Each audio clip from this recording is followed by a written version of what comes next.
இன்றைக்கி நம்ம பார்க்க போகிற ரெசிபி வெண்டைக்காயை வச்சு ஒரு முறை இந்த மாதிரி ஒரு வாட்டி குழம்பு செஞ்சு பாருங்கள். உங்கள் வீட்டில் எல்லாருமே விரும்பி சாப்பிடுவாங்க. இட்லி, தோசை, சாதம் எல்லாத்துக்குமே ஒரு சூப்பர் காம்பினேஷனாக இருக்கும். செய்யலாமா? இப்போ நம்ம ஒரு கடாயில் கொஞ்சமாக ஆயில் எடுத்துக்கிறேன். அதில் ஒரு 1/4 கிலோ வெண்டைக்காய் நல்லா வாஷ் பண்ணிவிட்டு இந்த மாதிரி கட் பண்ணி எடுத்துருக்கேன்.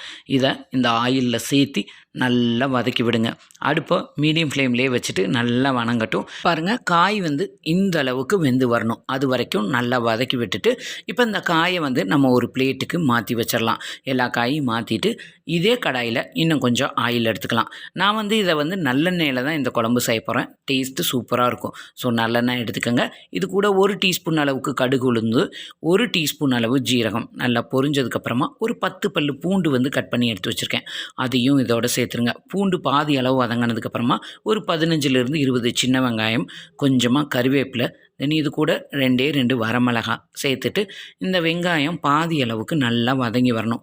பாதி வதங்கினதுக்கப்புறமா நம்ம வீட்டில் சாம்பார் தூள் இருக்கும் இல்லையா, அதாவது குழம்பு மிளகாய் தூள், அதில் ஒரு 3 டீஸ்பூன் ஆட் பண்ணிக்கோங்க. ஆயிலில் அடுப்பை சிம்மில் வச்சுட்டு ஒரு 10 செகண்ட் மட்டும் இந்த மசாலாவை ஆயிலே வதக்கி விட்டுட்டு அதுக்கப்புறமா மீடியம் சைஸ் தக்காளியாக ஒரு 3 தக்காளி நல்லா அரைச்சி பேஸ்ட்டாக எடுத்திருக்கேன். அந்த தக்காளி பேஸ்ட்டை இதோட ஆட் பண்ணிவிட்டு நல்லா மிக்ஸ் பண்ணி கொடுங்க. நல்லா ஒரு கொதி வந்தவுடனே கொஞ்சமாக ஒரு புளிக்கரைசல், உங்கள் புளிப்புக்கு ஏற்ற மாதிரி புளிக்கரைசல் ஆட் பண்ணிவிட்டு இந்த குழம்புக்கு தேவையான அளவுக்கு உப்பும் இதோட ஆட் பண்ணிடுறோம். நல்லா மிக்ஸ் பண்ணி விட்டுருங்க. மிக்ஸ் பண்ணிவிட்டு இது நல்ல ஒரு கொதி வரணும். இந்த அளவுக்கு ஒரு கொதி வந்ததுக்கப்புறமா நம்ம வதக்கி எடுத்து வச்சுருக்கோம் இல்லையா வெண்டைக்காய், அந்த வெண்டைக்காயை இது கூட ஆட் பண்ணிடுங்க.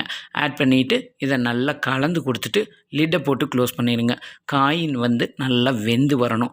ஒரு 3/4 பதம் காய் வெந்ததுக்கப்புறமா நான் மீடியம் சைஸ் தேங்காயில் ஒரு தேங்காயை அரைச்சி நல்ல கெட்டியான பால் பிழிஞ்சு ஒரு 1.5 கப்பில் இருந்து 2 கப் அளவுக்கு தேங்காய் பால் புழிஞ்சு எடுத்து வச்சுருக்கேன். அந்த தேங்காய் பாலையும் இதில் ஆட் பண்ணி நல்லா மிக்ஸ் பண்ணி கொடுங்க. இந்த அளவுக்கு ஒரு கொதி நல்லா விட்டுருங்க. கொதி வந்ததுக்கப்புறமா இப்போ லிட்டை நீக்கினா அப்படி வச்சுட்டு அடுப்பை சிம்மில் வச்சுருங்க. ஒரு 10 நிமிஷம் சிம்மிலேயே இருக்கட்டும். பாருங்கள், இந்த அளவுக்கு நல்ல எண்ணெய் பிரிஞ்சு எண்ணெய் மிதக்கிற மாதிரி நல்லா குழம்பும் ரெடி ஆயிரும். அதுக்கப்புறமா ஸ்டவ் ஆஃப் பண்ணிடுங்க. நல்ல சூடான சாதத்தில் இந்த வெண்டைக்காய் குழம்பு மட்டும் ஊற்றி ஒரு அப்பளமோ ஆம்லெட்டோ வச்சு சாப்பிட்டு பாருங்கள், சூப்பராக இருக்கும். சாதம் மட்டும் இல்லை, இட்லி, தோசை, சப்பாத்தி கூடயும் இது சூப்பராக இருக்கும். கண்டிப்பாக இந்த ரெசிப்பியை நீங்களும் ட்ரை பண்ணி பாருங்கள். இந்த வீடியோ பிடிச்சிருந்ததுன்னா உங்கள் ஃப்ரெண்ட்ஸ் அண்ட் ஃபேமிலிக்கு ஷேர் பண்ணுங்கள். இது அவங்களுக்கு ரொம்ப ரொம்ப யூஸ்ஃபுல்லாக இருக்கும். மறக்காமல் நம்ம சுபாஷ் டைம் சேனலை லைக் பண்ணி சப்ஸ்கிரைப் பண்ணிடுங்க.